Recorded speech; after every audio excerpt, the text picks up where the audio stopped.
Well, folks, you can't tell your city sidewalk Santas this year without reading the fine print on their pots. Everyone is constitutionally protected in their right to dress up as the season's spirit of solicitation, but here is something we think you ought to know. Merry Christmas! Merry Christmas! Haribo! Haribo! Haribo! If you give to these Santa's helpers, you will be helping the Hare Krishna pay for the publication of its religious books and magazines, and for the opening of new Hare Krishna centers and the maintenance of existing ones like this one here on West 55th Street.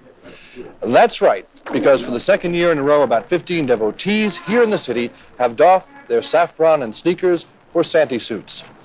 Meanwhile, the competition. Volunteers of America are getting hot under the fur collar, charging that the Krishna Kringles are violating the standstill and ring rule of solicitation and buttonholing the nickel and dime street traffic. That's exactly what we found out tonight down at St. Pat's. Candy cane? Can I get one for my secretary? Sure. That's wonderful. Thanks very much. There you go. Thank you. We got these books that we pass out to people along the street, you know. This is called the Bhagavad Gita as it is. And it comes from the ancient Vedic culture. We print all these books, and it's what our movement is based on. You're giving away these books. Well, that's our purpose, is to get these literatures out to as many people as possible. Have a good day, and enjoy that book. Thank you. Did you expect to run into one of the Krishna Kringles tonight? No, I didn't. Hare Krishna, those are the Hare Krishna people. No, I thought that was Santa Claus. No, Well, you know, in New York City, when you run into a Santa Claus and you give donation, you figure you're giving to a good cause. I didn't know it was Hare Krishna. Now you know. And don't forget, folks, remember what I said. Read the fine print on the pot. Merry Christmas.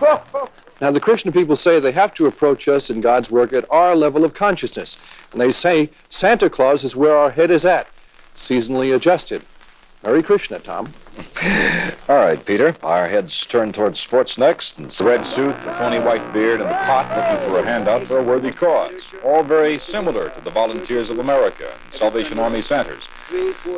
You had to look closely, though, to realize that under the wigs, these Santas had shaven heads of members of the Hare Krishna sect. Correspondent Chris Gordon talked to one at 58th Street and 5th Avenue.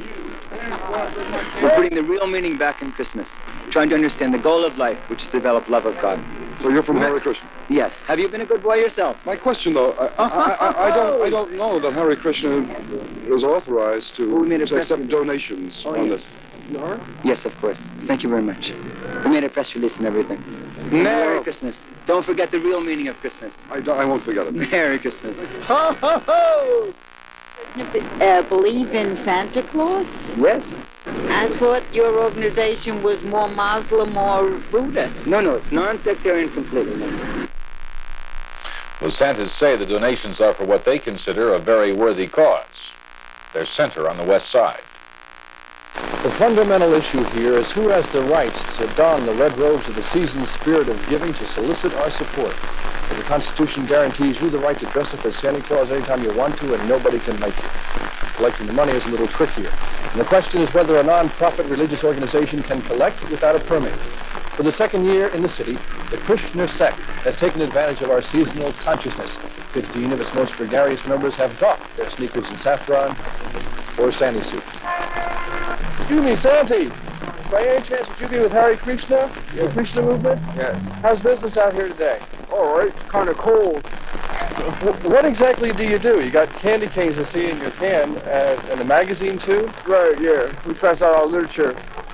We have donations for our benefit, and we pass out our literature. Meanwhile, back at the old chimney pot, the competition, Volunteers of America are getting hot under the fur collar, saying the Krishna people are buttonholing their carriage trade. So I went over to the Hare Krishna Center on West 55th, where, as always, I was kindly and openly received by the sect's public relation man, who showed me all the documents attesting to the sect's non-profit religious status. And Mapata wondered why they only get heat soliciting in a Santa suit. I wondered if the suit wasn't a little bit out of Hindu character. When people see Santa on the street or anywhere, think of Santa, modern thinking is Christmas gift buying and the commercialism that goes along with it. So that was our idea, that when people see Santa Claus, we want them to remember God. So we do that. Also, gift buying, perhaps, with magazines and books Santa has available on the street? Yes. If someone was, what better gift can one give one than love of God? Speaking of love of God, the Krishna money says will be split 50-50, 50% plowed back into the production of their literature, 50% meant for establishment of new Krishna centers and maintenance of existing ones. I guess the point is that nobody's breaking your arm, so check the label on the pot before you drop off your donation. Hare Krishna, Raju. Well, we'll be talking about a mortician who has lost his license. It sounds like something out of the latest comic book series, Volunteers of America versus Hare Krishna. But in this week's episode, no one's laughing. In fact, there are some who are predicting a major confrontation. At issue, donations solicited by bearded men in white suits. There are now two groups of them, the Volunteers of America, an 80-year-old nonprofit organization, and the Hare Krishna group, an American Hindu sect. Many of our potential contributors, our past contributors, have called us, telling us how irritated they've been, that they've been stopped by Santa Clauses.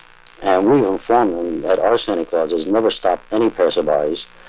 They man their chimneys, never leave their chimneys. And I assured him that this was not our policy, and that I would contact our notify our members that they, if any occasion like this arose, that they should make certain that they did not come near or have anything interfere with at all in any way, members of the Volunteers of America.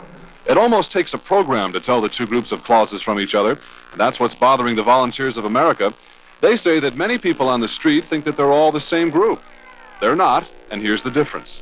The volunteer clauses, said to be soliciting for social welfare, do not move from their posts. They ring a bell, and if you want to contribute, it's just a drop in the bucket. The Krishna clauses, said to be soliciting funds for their private school and periodicals, bear candy canes, and they will approach you on the street. We're giving away free meals every Sunday. We have a big feast and hope everybody comes by. Trying to, get people back in the spirit of Christmas, They've been getting in front of our chimneys here and pulling away people, grabbing them. And they're coming over and asking people getting annoyed with it. Sometimes they get a little violent. They get violent with you? Yeah, I've been harassed by two Santa Clauses. I've been molested by them on the street. They come after you, they give you a candy cane, and then they ask you for money and contributions to buy their Hare Krishna book. And then they say if you don't give them a contribution, to say Hare Krishna 10 times. And it's just a pain. There have been a few reports lately predicting the Santa issue would culminate in physical violence. There's been no beard pulling just yet. But the red-suited collectors we spoke with on both sides today said they'd had enough of the petty harassment. As one Santa put it, when you're working for peanuts and you're extremely cold, harassment can go just so far. Jim?